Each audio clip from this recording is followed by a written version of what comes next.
안녕하세요. 설명드릴게요. 먼저 큐피드 프로그램은 저희 데모 버전 다운받는 사이트를 교수님이 파일 올려주셨던 거죠. 네. 그 사이트 들어가서 다운을 받아주시면 되거든요. 근데 한 사람당 100번 정도는 데모 버전을 쓸 수 있어요. 충분히 사용하실 수는 있을 것 같아요. 그래서 먼저 큐피드라는 프로그램을 다운받아서 여시면 다음과 같은 화면이 나오는데요. 그 앞에가 잘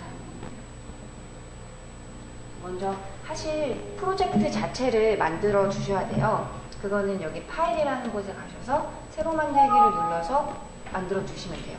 제가 오늘은 제 걸 미리 만들어 놔가지고 이렇게 만드는 화면은 따로 못 보여드릴 것 같은데, 이건 평소에 저희 새 파일 만들기 하시는 것처럼 그냥 쉽게 만드시면 돼요.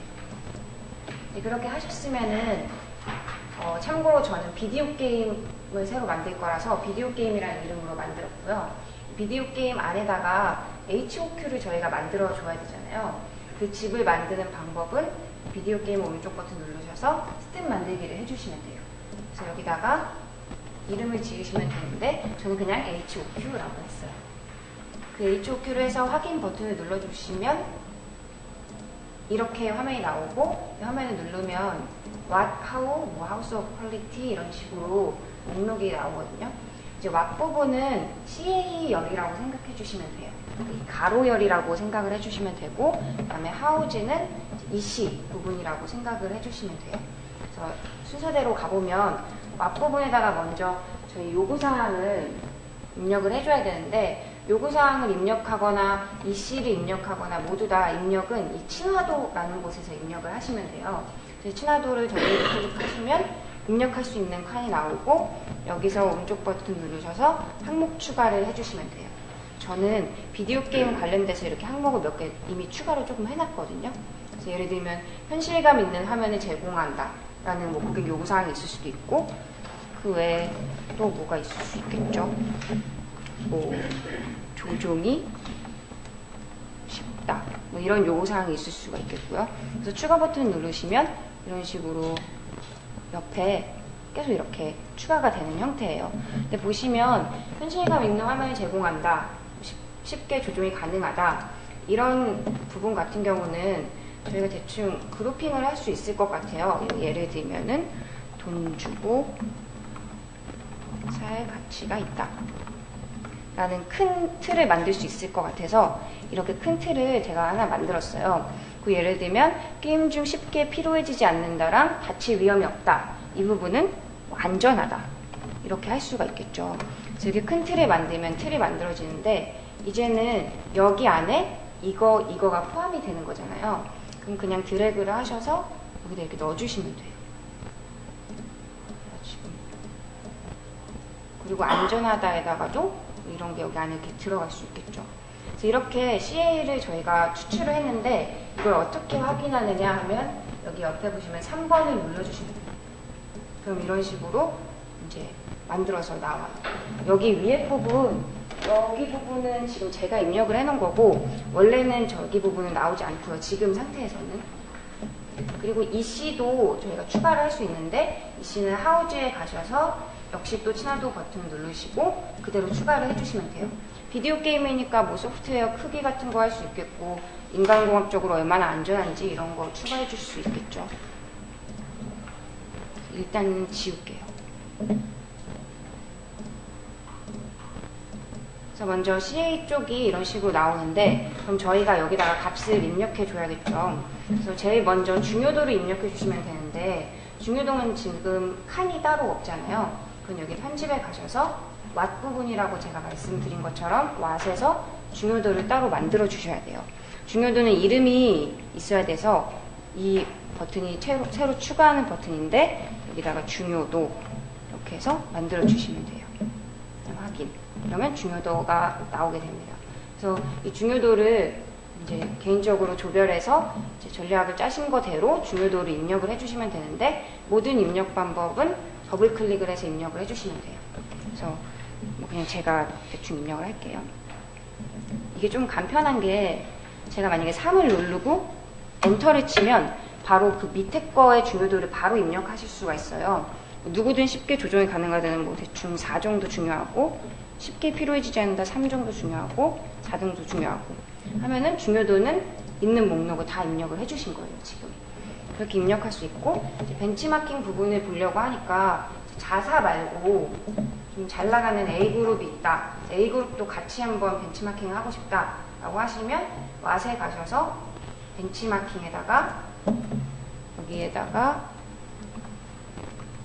A그룹을 추가를 따로 해주시면 돼요.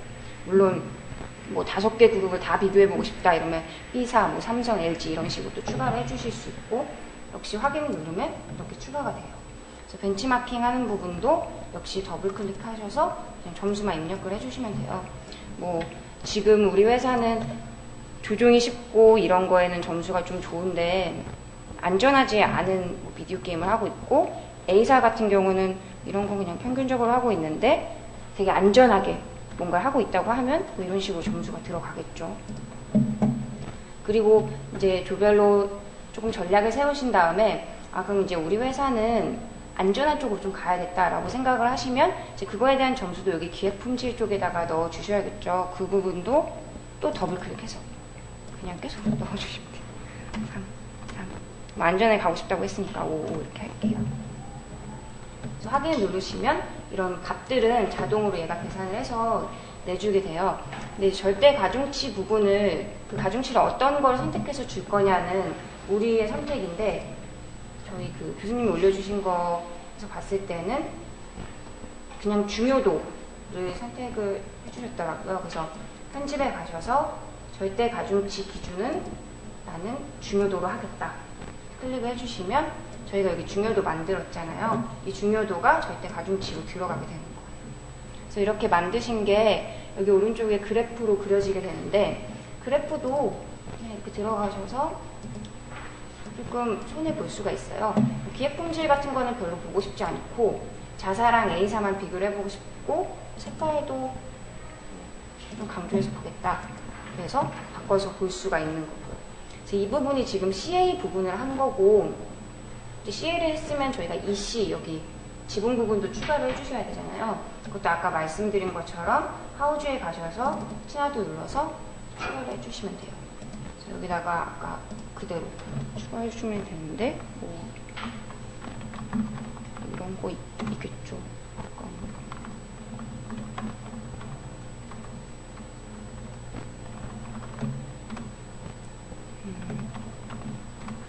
상도, 소프트웨어, 크기 이런 거를 비디오 게임이 가져야 되는 그런 것들을 추가를 해주시면 되고, 이렇게 하시고, 역시 여기에 하고 있는 거는 다 무조건 이 3번을 클릭해 주시면 나타나게 되어 있어요.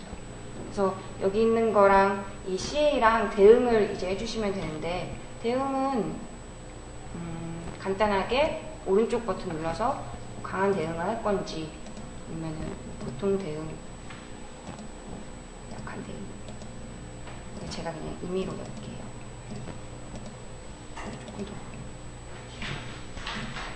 이렇게 하면 이제 EC 부분도 밑에 가중치나 이런 것들이 계산이 돼서 나오고, 아까 제가 말씀드린 것처럼 벤치마킹에서 자사 말고 A사도 보고 싶으시다 하면 똑같이 편집에 되고, 이번에는 하우즈 부분이 되겠죠. 하우즈 벤치마킹 들어가셔서 또 추가를 해주시면 돼요.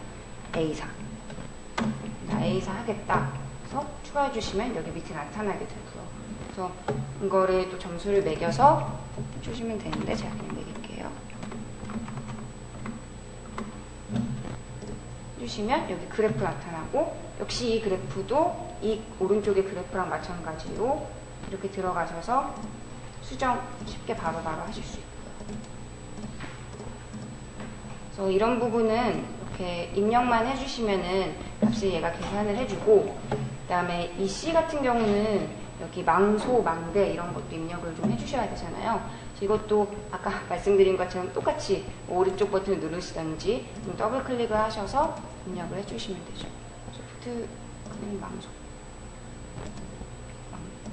이런 식으로 해주시면 되고, 이제 이 C 부분 같은 경우는 여기 상관관계를 여기 위에다가 채우실 수 있잖아요. 그래서 뭐 소프트웨어 크기랑 플레이 초기화 시간은 양의 상관이 있겠고 부장님께서 음의 상관 이런 식으로 채워서 만들어 주시면 돼요.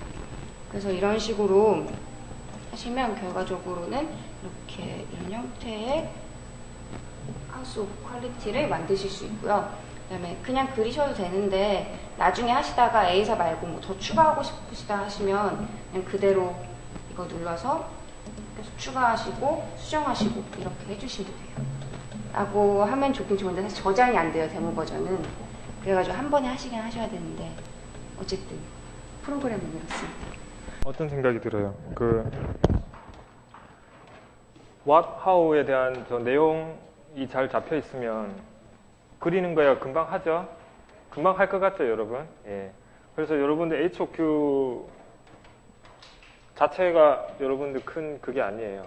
여러분들 중요한 건 뭐냐면 그 하나하나 단계, 하나하나 평가, 하나하나 값 설정하는 거. 어떤 CA를 가져올 거면 어떤 ECA를 가져올 거면 그런 것들 여러분은 훨씬 더 고민을 해야 돼요. 그 양을 많이, 그 질적인 측면을 많이 고민을 해야 된다라는 거죠. 그래서 이거 그리는 거야 이렇게 보면 쉽게 할 수 있습니다. 예. 그리고 제가 마지막으로 과제 관련해서 말씀드리고 싶은 거는 여러분 이게 하나의 그 제품 설계하는데 쓸 수 있는 툴이에요. 그러니까 직원 도구라고 생각을 하셔야 돼요. 이게 만능 박사가 아니다라는 거예요. 여러분들이 실제 기업에 가서 어떤 제품을 설계를 하죠. 뭐 설계 엔지니어가 될 수도 있을 거예요. 그러면 내 제품이나 내 서비스에 대한 어떤 특성들에 대한 목표값을 정하는 일은 필연적이에요. 내가 어떻게 지금 내 제품이나 서비스의 특성값들을 정해야 될까는 이제 어느 인더스트리를 가나 이제 여러분들이 맞닿는 문제인데 특히 이제 제품 개발과 관련돼 있으면 물론 그 어떤 아주 통찰력이 좋은 사람, 우수한 엔지니어가 뭐 밝기는 이 정도로 하면 돼, 뭐 이씨는 이런 이씨들을 가져오면 돼 이렇게 생각할 수 있어요. 아주 통찰력이 있는 그 분야에 아주 익숙한 엑스퍼트가 그렇게 자기 직관에 따라 그렇게 판단 내릴 수 있어요. 그리고 그게 사실 뭐 효과적일 때도 많아요. 하지만 아무 정보도 없는 상태에서 고객의 요구사항도 모르고 뭔가 아주 새로운 상황에서 그런 일을 직관적으로 이렇게 결정하기가 쉽지 않겠죠. 그래서 이 QFD라는 게 뭐냐면 HOQ 이 과정 16개 단계죠. 이런 16가지 단계를 거치면서 이런 측면에서 또 바라봐야 될 게 있고 또 저런 측면에서 바라봐야 될 게 그런 것들이 많았죠. 그런 과정을 거치면서 아주 통찰이 깊고 직관적인 사람은 한 번만에 100%라는 100점이라는 답안지를 만들 수가 있을 거예요. 하지만 현실적으로는 힘든 경우가 많아요. 근데 그렇다고 해서 우리가 지금 제안하는 HOQ를 한다고 해서 또 100점짜리 답을 얻느냐? 또 그건 아니에요. 하지만 어때요? 이 100점으로 가기 위해서는 중간 단계가 반드시 필요해요. 근데 우리가 HOQ를 하면 적어도 뭐 70점 정도? 70점 정도는 기본으로 우리가 이런 다양한 면들을 검토를 하면서 완성도를 끌어올릴 수 있다는 거죠. 여기서 30% 더 가서 100점짜리로 가는 것들은 여러분들의 창의성이라든지 그런 게 달렸다는 겁니다. 아주 정보가 아무것도 없는 상태에서 여기로 오는 건 아주 힘들겠죠. 하지만 여러분들이 이런 HOQ 16개 과정을 거치면서 검토해야 되는 것들을 이렇게 하나하나씩 검토하면서 이 완성도가 조금씩 올라가는 거예요. 올라가고 약 70점 정도까지는 뭐 이 과정만 기본적으로 잘 이수를 하면 올라가는 거고 여기서는 여러분들의 번뜩이는 창의성이 더 필요할 수가 있죠. 뭐 기업에서 실제 개발하는 사람들의 창의성이 더 들어가는 거죠. 그 노력을 여기서부터 여기까지 올라가는 데 쓰지 말고 여기서 70%까지는 HOQ라는 체계화된 틀을 이용해서 올려주고 큰 노력 없이 그 에너지를 여기서 쓰라는 거죠. 70점까지는 HOQ로 쉽게 오고 나머지 30점을 올리는데 여러분들의 역량을 쓰시오라는 취지입니다. 여러분들도 그런 관점에서 과제를 한번 바라볼 필요가 있어요.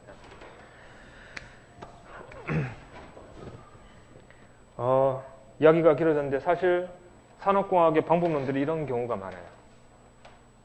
여러분들 산업공학의 방법론들이 뭔가를 이제 개발을 하려고 할 때 아예 밑바닥부터 처음부터 개발하는 것은 쉽지 않아요. 하지만 절차 체계라고 하죠. 절차 체계를 거치고 가면 기본적인 부분은 쉽게 달성이 가능한 거예요. 그리고 나서 더 뛰어난 것들은 더 엑스트라 노력을 여기서 더 드려야 되는 것들이죠. 그런 관점에서 여러분들 과제를 수행해 보길 바랍니다.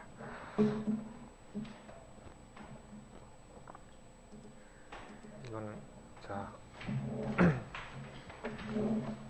자 먼저 QFT 관련해서 여기까지 진행을 하고 과제 이제 2주 남았죠. 예. 벌써 한 주가 지났죠. 예. 2주 동안 진행을 하시고 2주 뒤에 여러분들 저한테 제출을 하시면 되겠어요. 자, 그 다음 봅시다. 우리 이번 주는 이제 공정 능력 분석을 할 건데 시간이 좀 어중간하네요. 한 10분 쉬다 할까요? 예, 10분 쉬다 합시다. 자, 이번 시간은 우리 그 공정 능력 분석에 대해서 한번 다뤄봅시다. 자, 우리 이 몇 시간 이 표를 보고 이 그림을 보고 우리가 전체 교과목 내용 중에서 어디에 해당되는지를 잘 파악을 하셔야 되겠죠. 자, 우리 지난 시간 동안 자, 이 부분을 했어요. QFD하고 공차 분석을 한 거죠. 자, QFD하고 공차 분석을 하면 결과물이 일단 제품이나 서비스의 설계인자들에 대한 목표값하고 허용 가능한 범위가 결정이 돼요. 목표값은 우리가 HOQ에 그 EC별 타겟치가 있죠. 그 값이죠. 예, 타겟치가 있고 톨러런스는 뭐냐? 그 타겟치에서부터 내가 얼마만큼 공정상 허용할 만하냐? 어디까지 내가 분량으로 보고 어디까지 양품으로 볼 거냐인 거죠. 근데 이게 톨러런스가 세 가지가 있죠. 그 품질 특성치의 특성에 따라, 타입에 따라 망목 특성, 망대 특성, 망초 특성이 있죠. 망목 특성은 허용 한계가 양쪽 다 있죠. 그래서 규격 하한, 규격 상한 다 있습니다. 그래서 LSL, USL이라고 했어요. Specification Limit이라고 했죠. 망대 특성은 큰 게 좋은 거죠. 그래서 작아지면 안 되는 거예요. 그래서 작아지는 부분에 대한 하한만 있는 거예요. 망대 특성은.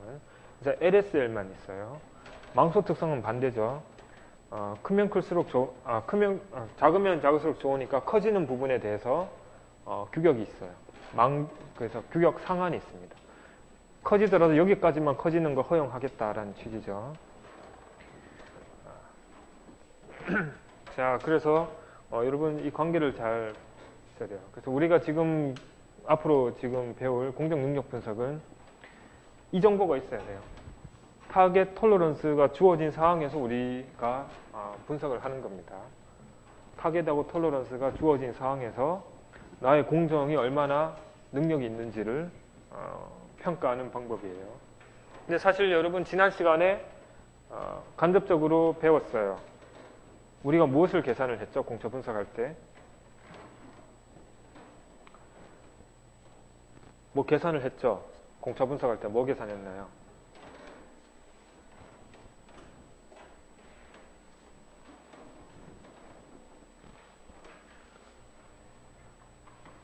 그래요. 예. 정은 학생이 아주 참 잘 말해줬어요. 분량률을 계산을 했죠. 분량을 우리가 어떻게 정의를 했나요? 규격을 벗어나면 분량이라고 했죠. 예.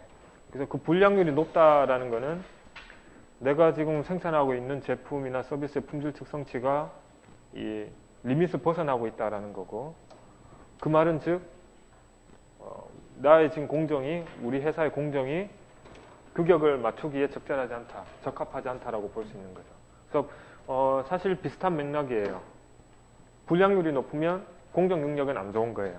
분량률이 낮으면 공정 능력은 좋은 거예요.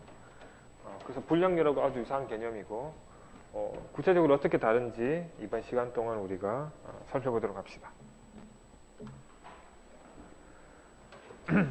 자, 제가 4가지 케이스를 가져왔어요. 자, 이슈가 이거예요. 우리가 제품의 품질 특성치, EC라고 보면 되죠. 이 시에 우리 지금부터는 공정 변수라는 용어로 쓸 겁니다. 그러니까 규격 하한 상한을 얼마나 만족시켜 줄 수 있는가 관점에서 보면 우리 네 가지 케이스를 볼 수가 있어요. 첫 번째, 공정의 평균하고 타겟 목표값하고 정확하게 일치하고 있죠. 그리고 산포도 안정적이에요. 목표치 근처에 밀도 있게 분포하고 있죠. 자, 두 번째 케이스를 보세요. 첫 번째 케이스랑 비교해서 산포는 똑같은 수준이지만 평균이 목표치에서 벗어나 있죠. 자, 세 번째 케이스를 보세요. 세 번째 케이스는 평균은 케이스 1하고 같지만 어때요? 산포가 더 커져 있죠. 공정이 불안정하다라는 거예요. 공정이 불안정해서 많은 부분 이 리밋을 벗어나고 있습니다.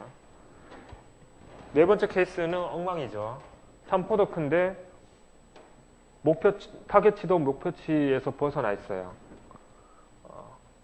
그래서 결국 뭐냐, 이 평균하고 산포가 어떤 값을 가지느냐에 따라 여러 가지 모양이 나올 수가 있겠죠. 대표적인 지금 네 가지를 제가 봤어요.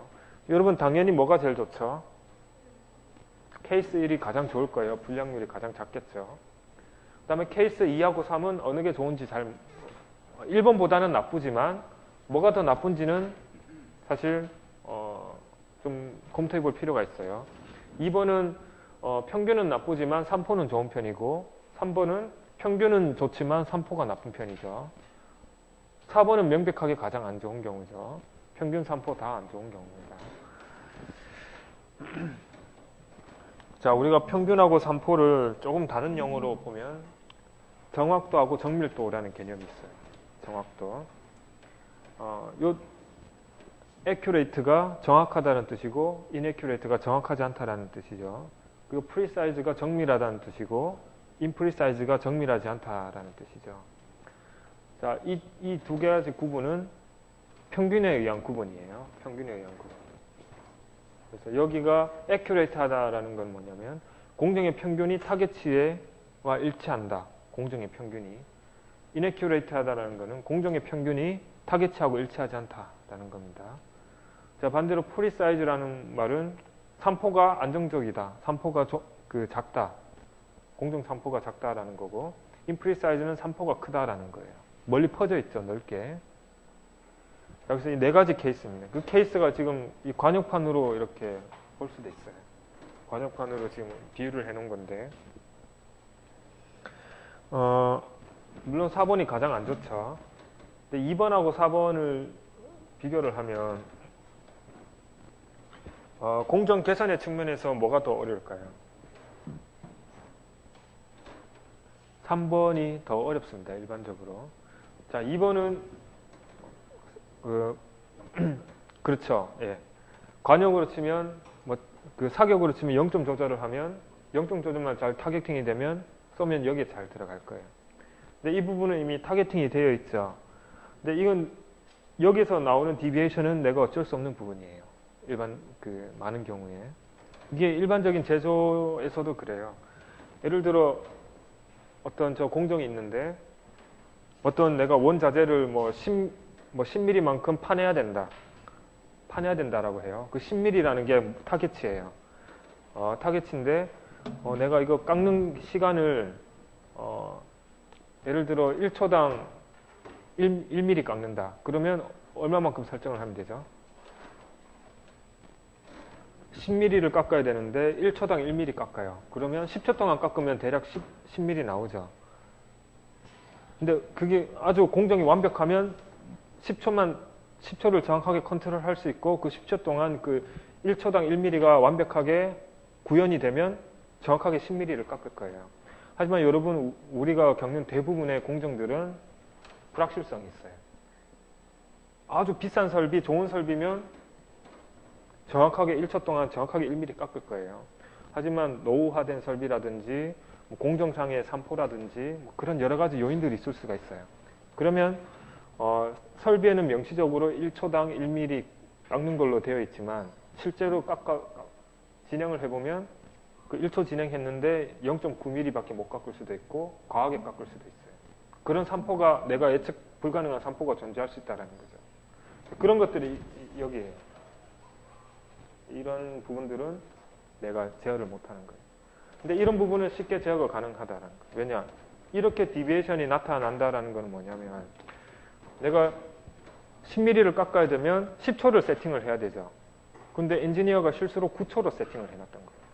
그러면 평균적으로 9초에서 9mm에서 조금 더 깎거나 작게 깎거나 한다는 거죠. 또 9mm를 중심으로 산포가 생기는 거예요. 그러니까 이런 경우는 쉽게 해결할 수 있죠. 왜냐? 깎는 시간을 1초만 더 늘리면 되죠. 그럼 평균이 이동할 겁니다. 그래서 대부분 우리가 겪는 우리가 타겟팅이 안 됐다고 하는데 타겟팅 문제는 어떤 설비의 운영 조건을 잘 맞춰주면 해결되는 경우가 많아요. 설비의 운영 조건을 맞춰주면 잘 해결되는 경우가 많은데 자, 이런 부분이 아주 어려운 부분이에요. 컨트롤이 안 되는 거죠. 워낙 복합적인 요인들이 작용하는 경우입니다. 그래요. 자, 그래서 우리 공정 능력을 한 번 더 개념을 볼까요? 자, 개념적으로 이렇게 정의할 수 있어요. 공정 변수의 허용 한계. 우리 LSL, USL 있었죠. LSL, USL하고 우리 공정 변수가 제가 확률 변수라고 지난 시간에 이야기를 했어요. 산포가 있다 그랬죠. 그 분포를 비교한 지수입니다. 허용 한계하고 분포를 비교한 지수인데 우리가 앞서 봤다시피 산포가 작을수록 어때요? 공정 능력이 우수해요. 우수하죠. 불량률이 줄어드는 거를 여러분 생각할 수 있죠. 예. 산포가 작을수록 좋습니다. 산포가 작다는 게 아래보다 위가 좋다라는 거예요. 위가. 이게 산포가 큰 거고 이게 산포가 작은 거죠.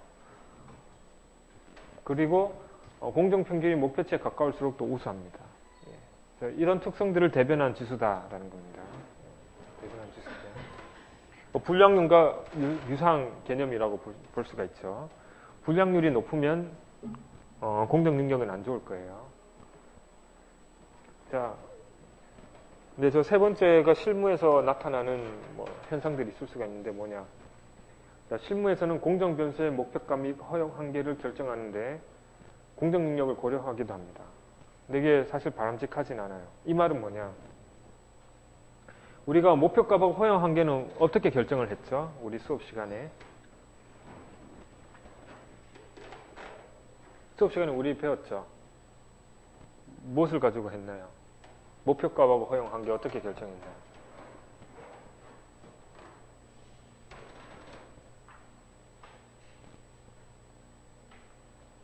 HOQ 해서 결정한 거죠. 예. HOQ 16개 스텝을 진행해서 결정을 한 거죠. 예. 그 HOQ 목표치를 설정하기 위해서 그 16가지를 진행을 한 거예요. 고객의 요구사항 들어보고 벤치마킹도 해보고 그런 여러 가지 근거 자료들이 많은 아주 중요한 값이에요. 목표치가. 그리고 허용 한계도 제가 허용 한계를 어떻게 결정하는지는 다루진 않았지만 어떤 변수 간의 관계를 잘 고려해가지고 어떤 합리적인 과정에 의해서 결정을 하게 돼요. 자, 그래서 이 부분이 이미 주어진 거예요. 그런 식으로. 뭔가 아주 많은 근거 자료를 가지고 주어진 건데.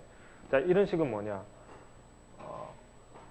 나의 공정 능력을, 나의 지금 그 공정 변수에 대한 분포를 보고 내가 역으로 이 부분을 결정을 하겠다라는 취지예요. 이런 게 실무에서 많이 나타날 수가 있어요. 뭐냐. 당장 내 지금 공정 평균이 이러니까 타겟이 이렇게 바뀌어야 된다라고 주장하는 거예요. 이런 유혹에 빠지면 안 돼요, 여러분. 뭐냐. 지금 내 모습은 이거예요, 이거. 아주 못난 모습이죠. 근데 타겟하고 비교해보니까 불량률이 아주 높은 거예요. 이렇게 하면 불량이 너무 높으니까 타겟을 이렇게 옮기고 LSL, USL도 늘려야지 이렇게 하는 거예요. 근데 현업에서 이런 걸 많이 요구할 수가 있어요. 왜냐? 이런 식으로 계속 불량이 나면 설비가 서는 거예요. 이 리밋을 벗어나면 불량으로 판정을 하는 거죠. 그래서 설비가 서고 클레임이 들어오고 하니까 나에게 유리한 조건으로 바꾸는 거예요. 하지만 이런 부분들은 여러분 지양을 해야 되는 거예요. 여러분, 자, LSL, 타겟, USL은 이미 근거를 가지고 있는 저 수치예요. 그래서 이 부분을 바꾸기보다는 이 부분은 고정되어 있고 고객 관점에서 이미 우리가 많은 조사를 통해서 결정한 값이죠. 주어져 있고 이 노력을 해야죠. 어떻게 하면 지금 이 모양인데 이 모양으로 갈까? 이렇게 가는 걸 고민을 해야지. 어떻게 분포는 가만히 놔두고 이 값들을 바꿀까? 이렇게 고민하면 안 된다라는 얘기죠. 이해 가시죠? 예. 다들. 그래서 제가 실무했을 때 이런 부분 때문에 현업하고 많이 마찰이 많았어요. 그러니까 저는 제품의 어떤 반도체의 그 신뢰성 관점에서 이 리밋이 지켜져야 되는 거를 주장을 하는 거죠. 근데 현업에서는 이 리밋으로 가져가면 지금 너무 공정 마진이 없고 설비가 서고 이러니까 릴렉세이션 해달라고 하는 거죠. 근데 그 부분을 우리가 현업하고 이해관계가 얽힐 수가 있어요. 근데 우리의 모습을 그대로 유지한 채 나한테 맞는 것만 찾는 게 아니라 내가 어떻게 변할지를, 공정을 어떻게 개선해야 될지를 고민해야 되는 게 중요합니다. 자, 그리고 보세요. 제품 생산 단계. 생산 단계 가서 나중에 통계적 공정관리라는 기법을 우리가 배울 겁니다. 그 방법하고 병행해서 쓸 수가 있다는 겁니다. 병행해서 쓸 수가 있다는 거고. 우리가 이제 배울 거예요. 이 공정 능력 지수를 배울 건데 3%만 반영하는 경우하고 3%하고 평균을 모두 반영하는 경우가 있어요. 3%만 반영하는 경우를 CP라고 하고 두 개 다 고려하는 지수를 CPK라고 합니다. 자, 우리 CP하고 CPK를 한번 봅시다. CP는 말 그대로 어때요? 아까 말한 대로 3%만 반영을 하는 거예요. 자, 그래서 이렇게 계산이 돼요. 톨러런스하고 3%의 비로 계산이 되는 거예요. 톨러런스가 이렇게 지난 시간에 정의했었죠. USL 빼기 LSL이에요. 자, 이게 분자가 되고 분모로 6 시그마가 들어가는 거예요. 시그마가 우리가 분포의 3%를 나타내는 파라미터죠. 모수예요. 시그마가 크다라는 말은 3%가 크다라는 거고 시그마가 작은 값이다라는 말은 이 분포가 3%가 작다라는 거예요. 그래서 우리가 이건 우리의 공정을 모습을 나타내는 거고 이 부분은 톨러런스를 나타내는 거죠. 이 두 가지의 비로 결정이 된다라는 겁니다. 자, 그래서 톨러런스는 주어져 있고 시그마가 크면 클수록 어때요? 시그마가 크다라는 말은 공정이 3%가 크다라는 거니까 CP가 낮아지는 거예요. 시그마가 작다라는 말은 3%가 좋으니까 공정 능력이 높아지는 거예요. 이게 분모로 가 있죠. 분모로 가 있죠. 자, 예를 볼까요?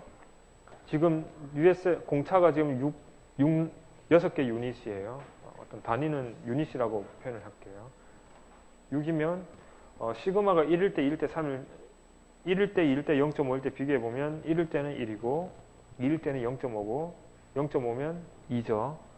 그래서 3%가 작으면 작을수록 공정 능력이 커지죠. 커집니다. 우리가 6 시그마를 다른 말로 내추럴 톨러런스라고 해요. 그러니까 우리가 통상적으로 톨러런스라고 하면 이 부분이죠. 분자가 톨러런스예요. 근데 내추럴 톨러런스라는 뭐냐? 자연 공차라는 말은 내 공정에 대한 거예요. 그래서 6 시그마를 내추럴 톨러런스라고도 이야기합니다. 그러면 CP가 이렇게 정의가 되는 거죠. 내추럴 톨러런스 분의 톨러런스. 이렇게 되는 거죠. 자, 두 번째는 톨러런스는 그대로 6이죠. 근데 지금 그래프가 3%가 줄어들었죠. 6 시그마가 지금 6이었는데 지금 얼마만큼 줄어들었어요? 4로 줄어들었죠. 4분의 6. 그래서 공정 능력이 1.5만큼 증가한 거예요. 1.5로 증가한 거죠.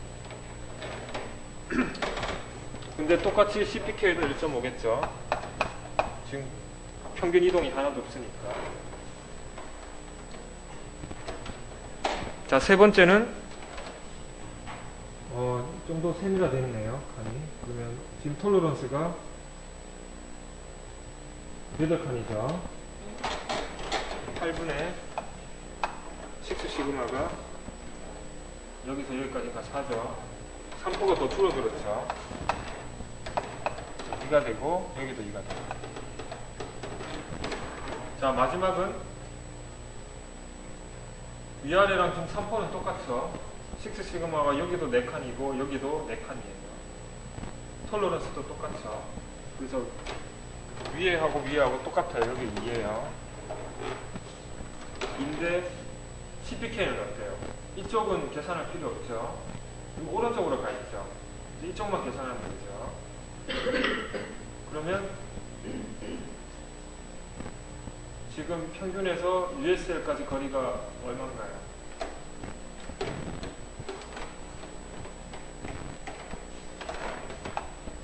USL 빼기 U가 지금 2죠. 2칸이죠, 2칸. 여기 2칸이죠. 그리고 3 시그마만 반영한다 그랬죠. 반쪽만 보니까. 근데 6 시그마가 지금 4칸이죠. 그럼 3 시그마는 2칸이겠죠. 3 시그마 하면 위에도 2, 밑에도 2니까 결국 1인 거예요. 이렇게 쓰면 좀 어색하네. 2분의 2 해서 1이 되죠. 네. 자, 보시면 위에서 밑으로 갈수록 공정 3포가 줄어드니까 이를 반영해서 CP가 계속 올라가고 CPK도 올라가고, 근데 여기서는 3포는 아주 좋지만 뭔가 공정에 문제가 생겨서 오른쪽으로 시프트가 된 거예요. 그러면 CP는 아주 좋지만 CPK가 값이 떨어져 있죠.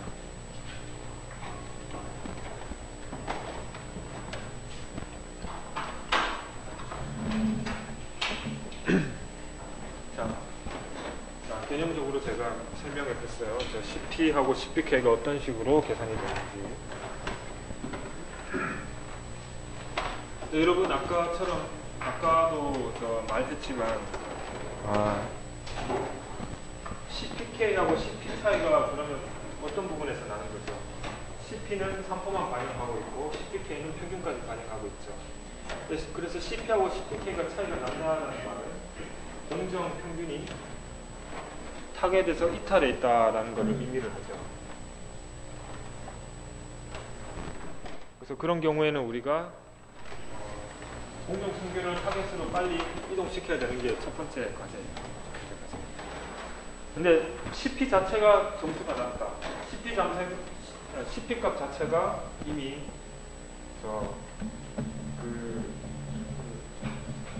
값 자체가 아주 낮은 수준이다. 그러면 그게 아주 어려운 문제예요. 3포가 안 좋다라는 거죠. 3포. 그래서 그게 CP 계산하는 게 가장 어려운 거예요. CPK는 항상 CP보다 작죠. 근데 CPK를 CP로 올리는 부분은 생각보다 수월해요. 어떻게 하면 되느냐? 타겟팅을 하면 돼요. 타겟팅. 아까처럼 0.4격을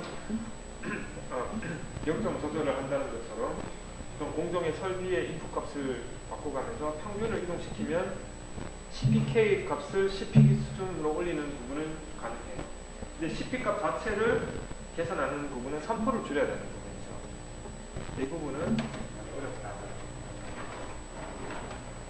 많은 노력이 든다라는 거예요. 자, 우리가 다른 관점을 봅시다. 우리가 CP하고 CPK를 이렇게 구할 수가 있었죠. 톨러런스하고 시그마를 공정 3포를 비교해서 이렇게 구했었죠. 근데 여러분들이 실제로 이 부분을 계산을 할 때는 시그마가 이렇게 주어져 있지 않아요. 이 시그마는 뭐냐면 그 해당 공정 변수의 3포를 설명하는 모수예요, 모수. 우리가 확률 통계 1시간에 배웠었죠. 모수는 그 확률 변수를 특성을 나타내는 하나의 값인데 일반적으로 알려져 있지 않아요. 알려져 있지 않기 때문에 내가 데이터를 조사해 가서 데이터를 가지고 추정을 해야 되는 개념이에요. 추정. 그 추정. 시그마뿐만 아니라 평균까지 우리가 시그마와 평균 우리가 추정을 해야 되는 데서 뭐를 가지고 내가 데이터를 조사해서 그 샘플링을 통해서 데이터를 추정을 해요. 우리가 좀 1년이 지나긴 했지만 저 모수를 추정하는 방식이 크게 두 가지가 있다라고 했어요. 점 추정하고 구간 추정. 기억나나요? 강선희 학생은 잘 기억. 아마 여러분들도 말은 안 했지만 이제 기억이 날 거예요. 점 추정은 하나의 값으로 추정을 해요. 평균을. 구간 추정은 어떤 구간으로 추정을 해요. 자, 그래서 이 시그마하고 평균이라는 게 이게 지금 모수죠. 그래서 그 공정 변수의 CP하고 CPK도 모수라고 볼 수 있어요. 모수. 그래서 추정을 해야 되는 대상이에요. CP하고 CPK도. 우리가 마치 평균하고 시그마를 추정을 하듯이 CP하고 CPK도 내가 추정을 해야 되는 대상이다. 내 데이터 가지고. 자, 근데 데이터를 가지고 내가 공정에서 10개 데이터를 얻어왔어요. 10개 데이터를 가지고 추정을 할 수도 있고 100개를 가져왔어요. 더 많이 내가 노력을 해서 조사를 한 거죠. 100개 데이터를 가지고 추정을 할 수도 있고 뭐가 더 의미가 있나요? 믿음이 가나요? 이왕이면 많이 조사해서 구하는 게 믿음이 가겠죠. 그런 정보를 포함하는 개념이 구간 추정이에요. 점추정은 하나의 값으로 표현이 되죠. 그래서 내가 몇 개를 조사했는지가 안 드러나요. 점추정은. 이게 2.0이라고 나왔는데 결국 보면 이 시그마를 톨러런스를 주어져 있고 이 모수 시그마를 표본 표준 편차로 추정을 한 거죠.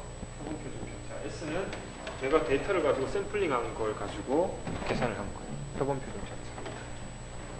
그래서 내가 이 S를 10개를 가지고 조사할 수도 있고 100개를 가지고 조사할 수 있어요.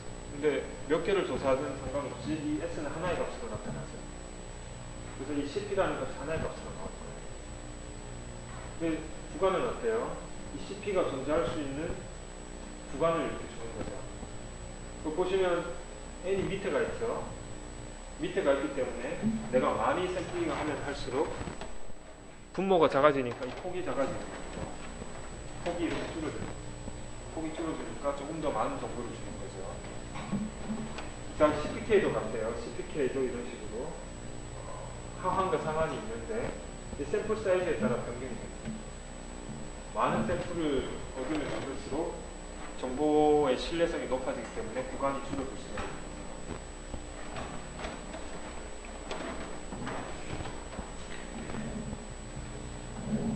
자, 여러분 우리 하나 문제 풀어볼까요?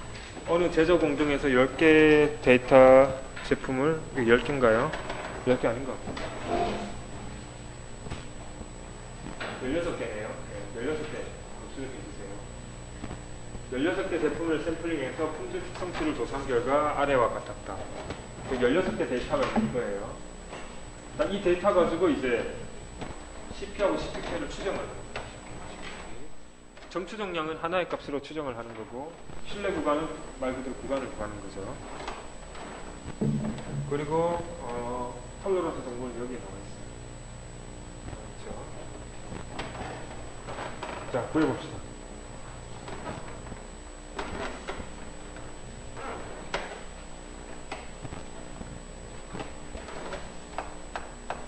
CP에 대한 추정값은 USL 빼기 LSL 나누기 6 시그마인데 시그마를 표준 편차로 추정한다 그랬죠. 표본 표준 편차. 그러면 USL이 지금 13이고 LSL이 1이네요. 그럼 13 빼기 1이니까 12가 되고 6S가 되는데 이 S를 지금 구해야 되는 거죠. 표준 편차. 표준 편차 어떻게 구하나?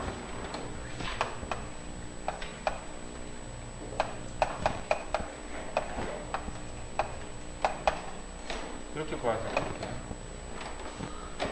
Y의 평균에서 개별 Y 값들을 빼서 이 차이를 제곱해서 다 더하고 N-1로 나누죠. 그러면 여러분 지금 16개 다 평균이 얼마인가요? 여러분 계산 안 해도 보면 알 수 있어요.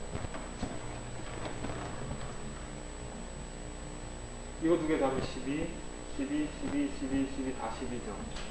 그래서 평균이 6이에요. 평균이 6이고 y바가 6이죠 지금.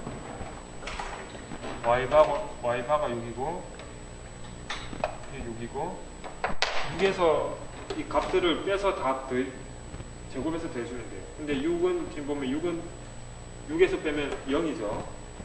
5는 1, 7도 1. 그래서 얘는 계산을 그냥 지금 16개니까 15죠.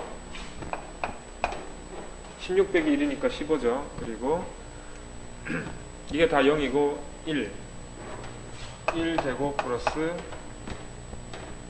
1제곱 플러스 뭐 이런 식으로 쭉쭉쭉 하면 1, 1, 1, 1, 1, 1 이거는 2, 2, 2, 2, 3, 3 이렇게 되죠.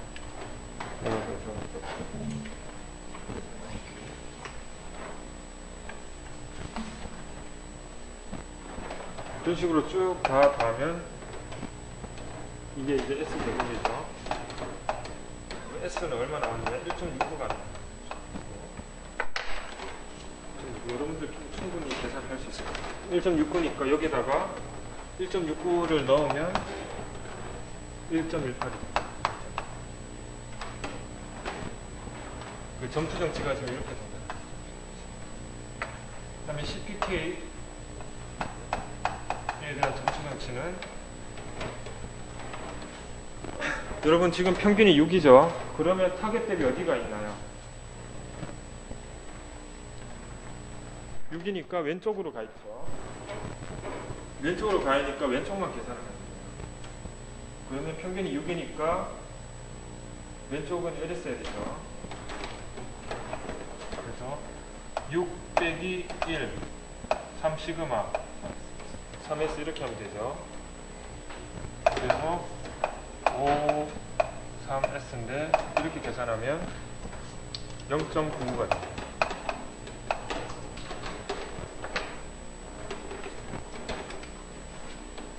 자, 어때요? 10K하고 10PK가 지금 어느 정도 차이가 나죠? 왜 차이가 나느냐?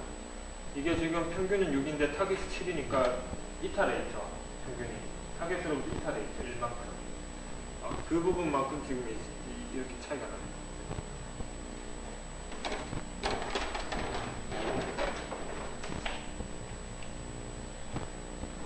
자, 실내 구간을 한번 구해볼까요?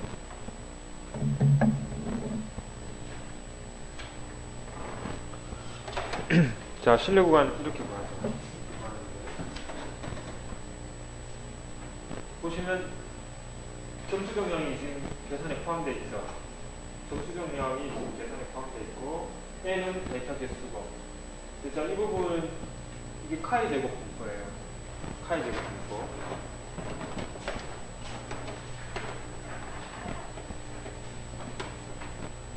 카이 제곱 분포는 이렇게 생겼다고 했어요.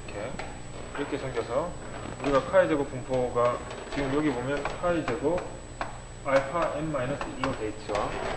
지금 여기 보면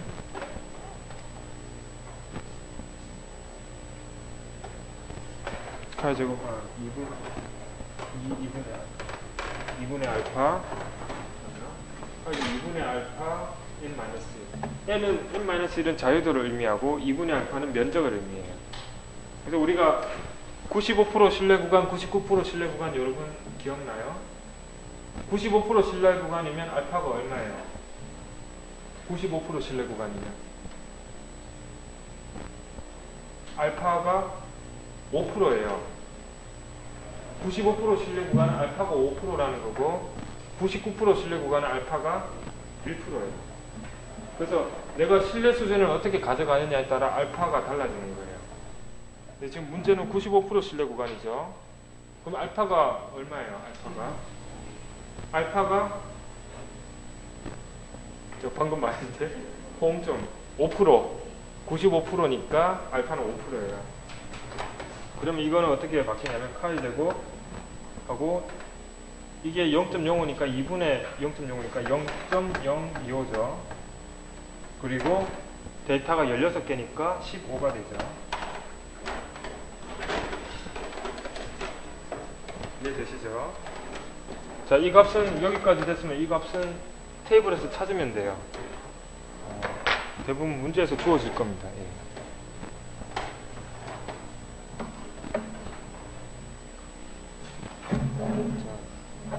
엑셀에서는 이렇게 풀 수 있어요. 저 값이 이제 엑셀에서 제공을 해주죠.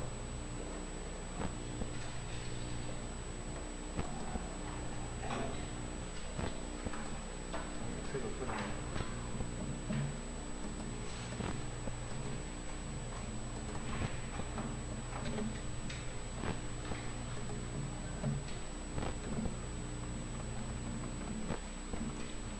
파이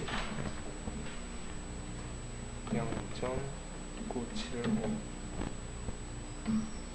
15 27.48입니다. 27.48. 그래서 이 말은 뭐냐? 이 면적이 2.5인 거예요. 2.5. 2.5%인 값이 이때 값이 27.48입니다. 그 반대로 지금 여기 면적, 여기 2.5%가 있죠. 이 부분은 카이 제곱 1-2분의 알파 m-1이에요. 우리로 치면 알파가 5%였으니까 카이 제곱 0.975하고 15 이렇게 되겠죠. 0.975, 15. 여기는 0.975고 여기는 0.06. 이게 왜 0.975냐? 여기가 지금 2.5%죠. 여기보다 큰 영역은 그러면 나머지는 전체 영역이 1이니까 나머지 영역이 97.5%가 되는 거예요. 여기가 2.5%.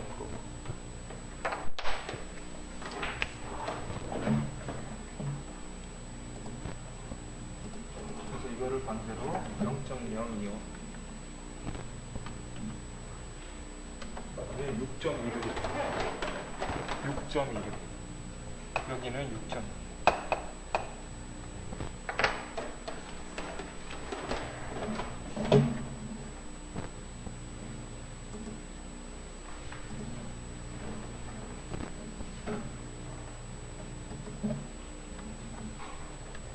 자, 그러면 여러분 다 계산이 되죠? 자, 이 값이 얼마냐면 6.26이고 이 값이 27.48이고 각각이 15, 15로 나눠주고 루트하고 CP는 아까 여기서 구했죠? 1.28. 이 값들을 이용하면 여러분 구할 수 있겠죠? 제가 따로 계산 안 하겠습니다. 질문 있는 사람?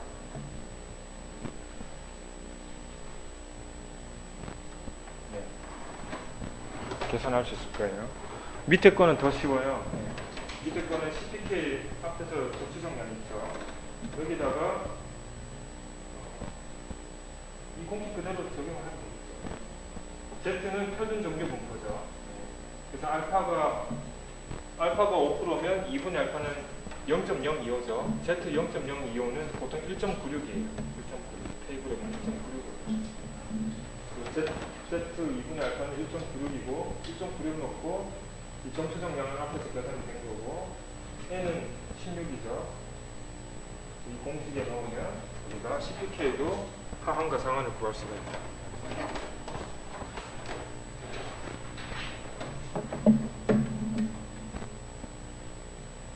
자, 그럼 제가 구체적인 계산은 더 생략을 할게요. 여러분들 구할 수가 있겠죠. 여러분들 보시면 알겠지만 지금 10개, 16개인데 만약에 여기 데이터가 더 쌓인다. 더 쌓여서 뭐 100개, 200개의 데이터가 있다. 그러면 실내 구간 폭이 확 줄 거예요. 실내 구간은 이 폭이 줄면 줄수록 더 많은 정보를 주는 거죠. 5에서 10보다는 6에서 7. 이게 훨씬 더 고급진 거죠. 샘플 사이즈를 더 늘려야지 우리가 폭을 줄일 수 있다는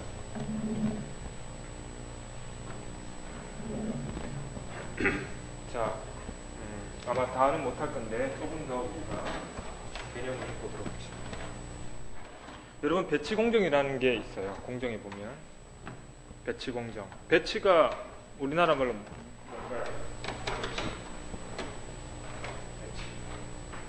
BATC.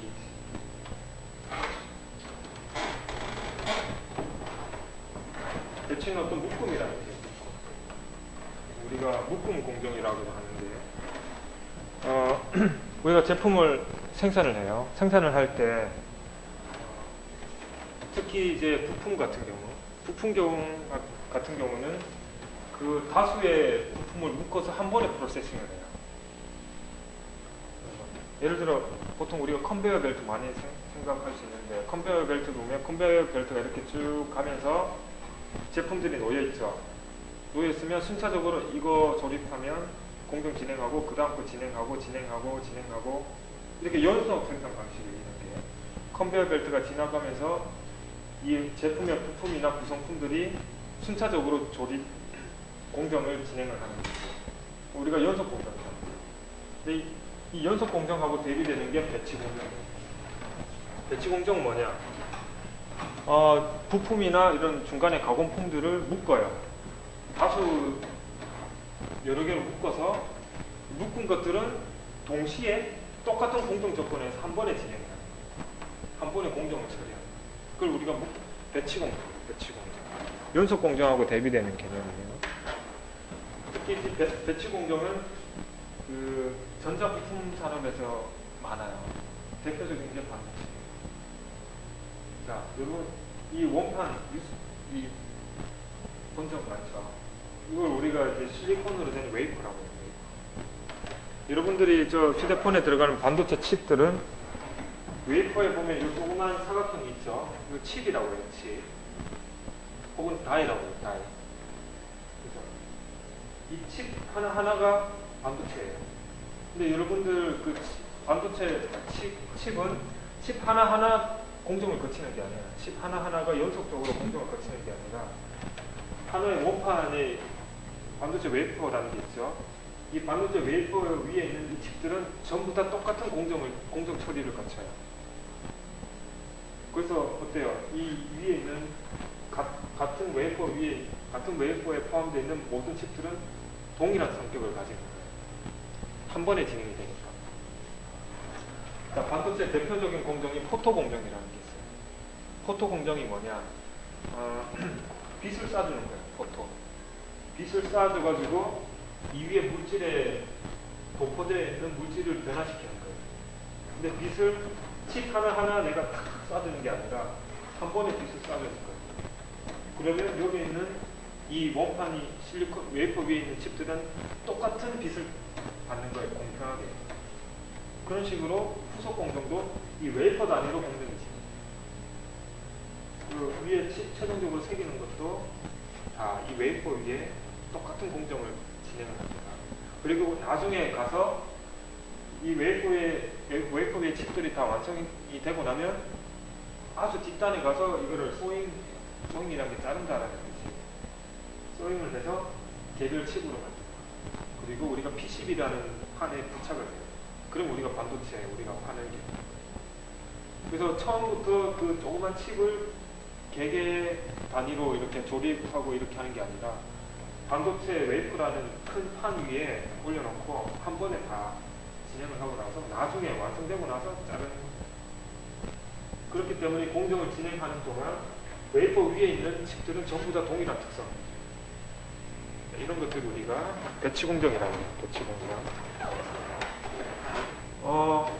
웨이퍼 반도체가 가장 대표적인 LCD도 그래요. LCD도 우리가 트레이라는 게 있어요. 트레이 위에 지금 LCD가 이렇게 놓여있죠. 그래서 이것도 뭐 담그고 하는 이런 공정들이 있어요. 그런 것들이 한 번에 다 하나씩 하는 게 아니라 트레이 안에 있는 LCD들은 다 동일한 공정을 거칩니다. 우리가 이런 공정을 배치 공정이라고 해요. 자, 배치 공정은 어때요? 어떤 특성을 가져야 될까요? 자, 웨이퍼 위에 있는 칩들은 다 동일한 공정 조건을 거치죠. 그래서 어떤 점을 기대할 수 있습니까?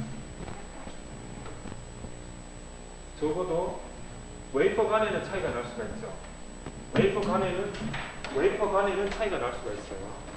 왜냐? 이 웨이퍼하고 진행하는 공정 조건이 다를 수가 있으니까. 내가 이 웨이퍼 공정할 때는 이렇게 진행을 했는데 그 사이에 뭔가 공정 변수가 생겨서 이 웨이퍼 진행할 때는 뭔가 조금 다른 좀 차이가 있을 수가 있다. 그럴 수는 있어요.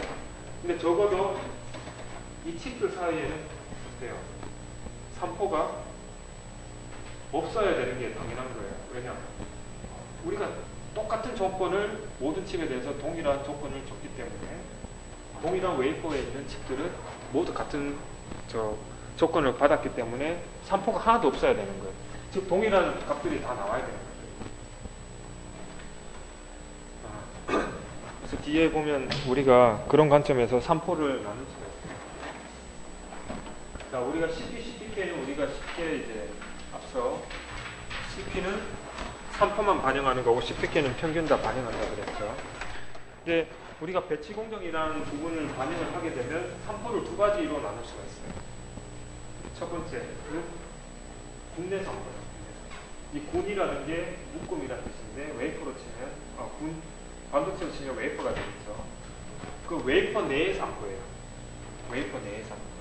근데 아까 말했듯이 웨이퍼 내에 있는 칩들은 모두 동일한 조건을 거치기 때문에 군내 산포는 없는 게 바람직한 겁니다. 원래 산포 자체가 없는 게 맞는 거, 산포 자체가 원래 작으면 작을수록 좋긴 하지만 특히 군내 산포는 없어야 된다라고 생각을 하겠죠. 왜냐?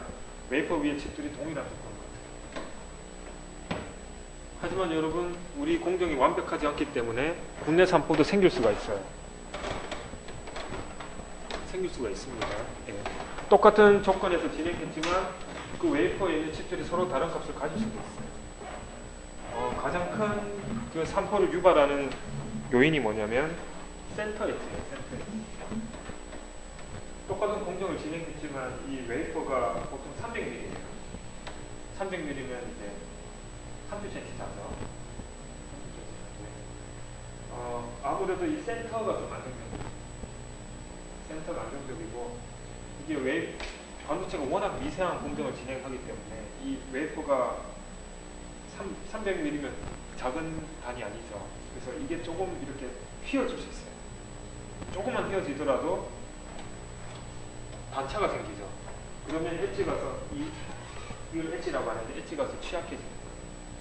그래서 센터 엣지 간의 차이가 나는 부분이 군내 산포의 요인 중에 하나입니다. 반도체 이야기를 좀 그래서 군내 산포는 없는 게 당연하지만 나타날 수도 있다. 반면에 전체 산포는 뭐냐? 그러면 군내 산포를 포함한 웨이퍼 간 산포까지 포함한 거예요. 이거 웨이퍼 내에 있는 산포인 거고 이 부분은 웨이퍼 내하고 그리고 웨이퍼 간 차이 나는 부분까지 고려한 거예요. 전체 산포. 우리가 그래서 산포를 이렇게 나누고 나서 기존의 공정 능력 지수 CP하고 CPK만 있었는데 PP하고 PPK라는 개념이 도입이 된 거예요. 자, 우리가 앞에 배웠던 CP하고 이 CP하고 달라요. 앞에 배웠던 CP는 이건 산포에 대한 구분이 없을 때 사용하는 CP고 만약에 우리가 지금 배치 공정이다 그러면 배치 공정에서 말하는 CP는 군내 산포를 가져요. 배치 공정이 아닌 그냥 일반적인 공정에서는 CP, PP에 대한 구분이 없어요. 그냥 산포만 반영하는 지수가 있고 평균하고 산포 모두 반영한 지수가 있는 거예요. 이제 배치 공정으로 넘어가게 되면 기존의 CP로 하나로 불렸던 것들이 산포를 어떤 부분을 반영하느냐에 따라 CP가 되고 PP가 됩니다.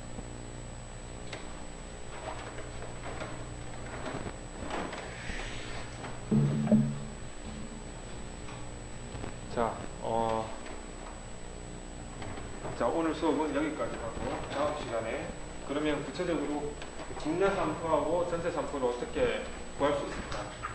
그리고 그 구하고 나서 CP를 어떻게 계산할 수 있을까를 다음 시간에 이어서 우리 이야기하도록 합시다. 자, 질문 있어요? 여러분 저 질문을 많이 권장해요. 여러분 제가 저 보너스 점수도 준다고 했죠. 질문 저 많이 하시고 수업 시간에 의견 많이 내세요. 김민아 학생은 따로 질문 없어요? 네, 어려운 점은 없었고 다들 저 수업 났네요. 자, 수고 많으셨고, 그러면 저 다음 시간에 봅시다. 네, 수고했어요.